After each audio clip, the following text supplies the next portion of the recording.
नवा मील पत्थर पार हो गया। 81वीं वर्षगंढ पर एक कविता लिखोई दी है।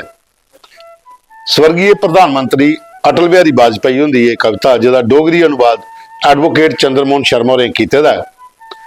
अटल ते डोगरी जिहड़ी साडी सीरीज है उहदे च अज अस पेश करगे, तो सुनियो, अच्छी लगे कमेंट करियो, लाइक करियो ते शेयर भी जरूर करियो।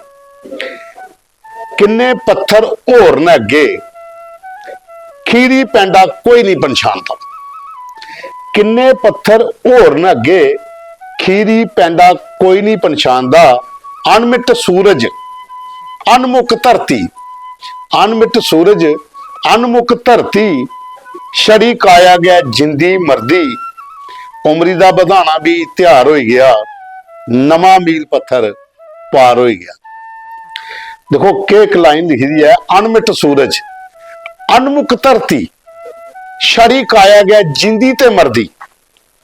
उमरी दा बधाना भी एक त्योहार हो गया, जिहड़ा बर्थडे मनाने अस, उमरी दा बधाना भी एक त्योहार हो गया, ये नवा मील पत्थर पार हो गया। अगे लिखा दिन, बचपन बड़ा गै चेते आउंदा है, बचपन बड़ा चेते आउंदा है, जीवने दा घड़ा छलकी आउंदा है। जीवने दा घड़ा छलकी आउंदा है, मौसम बदलोंदे छां घरोंदी।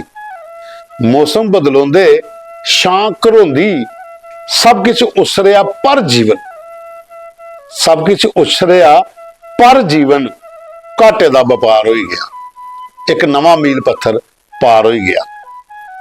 अनमिट सूरज अनमुक धरती, छड़ी काया गया जिंदी मरदी। जीवने दा घड़ा छलकी आउंदा है, मौसम बदलोंदे छां घरोंदी, एक नवा मील पत्थर पार हो गया। एक 81वीं वर्षगंढ पर उन्हें लिखदा, जिहदा डोगरी अनुवाद तुसें सुनिया। कल एक होर कविता लिए पेश तुहाडे सामने हाजिर होगे। फिलहाल दिओ इजाजत, धन्नवाद।